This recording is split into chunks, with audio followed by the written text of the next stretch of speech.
bien, bonjour à toutes, bonjour à tous. La semaine dernière, pour ceux qui s'en souviennent, nous avions parcouru la vie d'un personnage biblique fort intéressant, Jésus, ce Palestinien d'origine juive, converti au catholicisme. Aujourd'hui, nous allons plutôt nous baser sur un texte fondamental de l'Ancien Testament qui m'a fort perturbé et qui m'a empêché de fermer l'œil de la nuit, et ce, pendant plusieurs jours.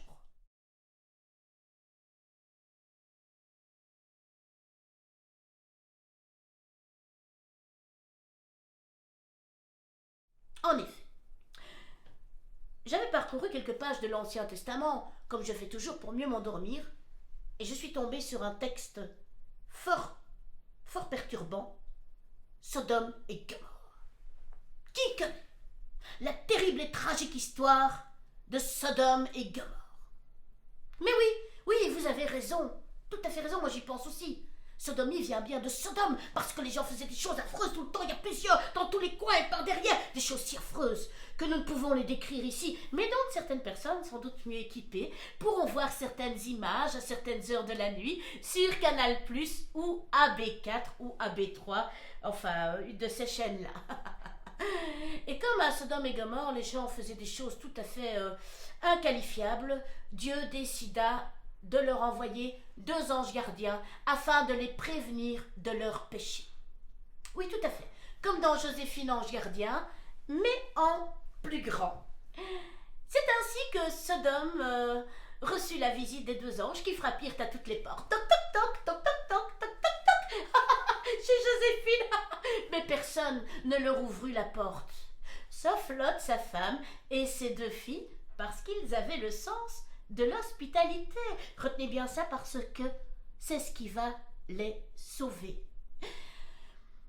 Madame Lot leur fit main de ces couscous merguez dont elle seule avait le secret. C'était la fête et on parlait, on s'amusait. Mais soudain, la fête fut interrompue par des bruits de portes et de bottes terribles. Lot, ouvre la porte et livre-nous les étrangers qui sont arrivés. Livre-les-nous afin que nous les connaissions. Connaître dans le sens biblique, c'était... Enfin, voilà, je ne dois pas vous le décrire, c'est un petit peu comme Canal+, et AB3 ou AB4, enfin, que sais-je. Lot était très embêté, parce que, enfin, bon, il accueille des amis, enfin, ça ne se fait pas, quoi. Il ouvrit la porte et il leur dit, écoutez, ce sont de nouvelles personnes qui viennent d'arriver, voilà, enfin, je ne sais pas, prenez mes 2 filles, elles sont encore vierges. Bah, c'était sympa de sa part, je veux dire, enfin, Lot n'était pas obligé. Mais rien n'y fit. La foule était obtuse. C'est alors que Dieu décida d'intervenir. Puisqu'il n'y avait personne à sauver, Dieu intercéda auprès de l'ange afin de retenir la foule. La foule fut pétrifiée et fut retenue un petit peu, vous savez, comme dans l'ouverture du passage de la mer Rouge qui retint en fait les méchants Égyptiens. Bien là, c'était les méchants Sodomites qui étaient retenus, pendant que les anges dirent à Lot: Bouh!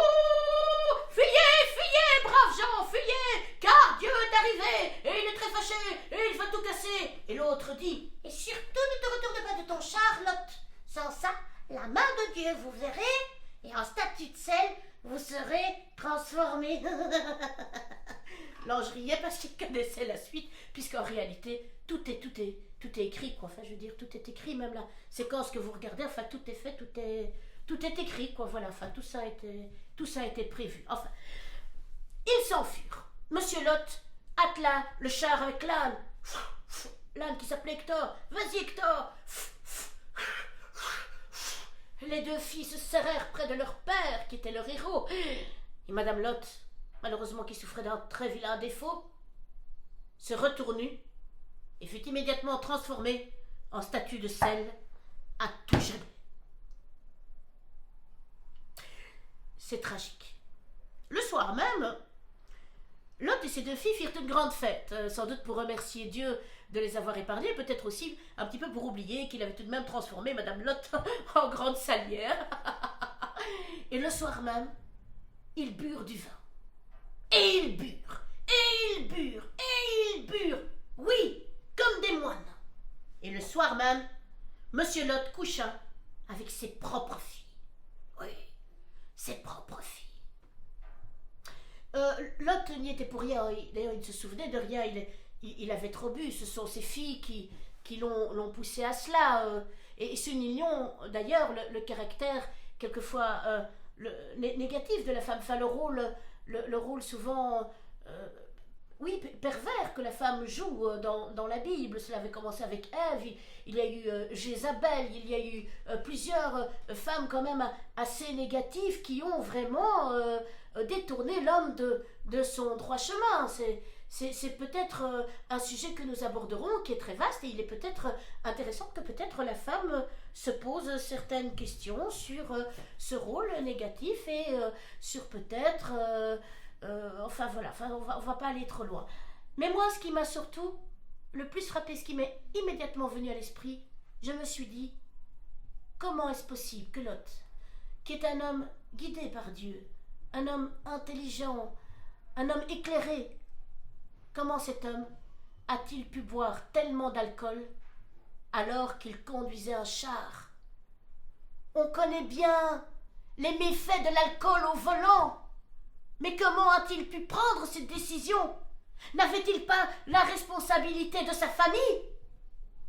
Voilà, mes amis, encore la preuve de la modernité de la Bible, de la modernité de ces textes. Il y a déjà 3000, 4000, 5000 ans, 6000 ans, 10 000 ans, que dis-je? Dieu nous parle déjà des méfaits de l'alcool au volant. Je vous laisse méditer là-dessus. Et bien entendu, je sais que vous vous posiez la question. Eh bien, oui, les filles de Lot ont accouché de jolis bébés. Et cela a d'ailleurs donné la tribu des Moabites. Voilà, c'est encore un sujet que nous aurons l'occasion d'aborder à une autre fois. Allez, viens. Viens, Hector, viens. Viens, mon garçon, viens.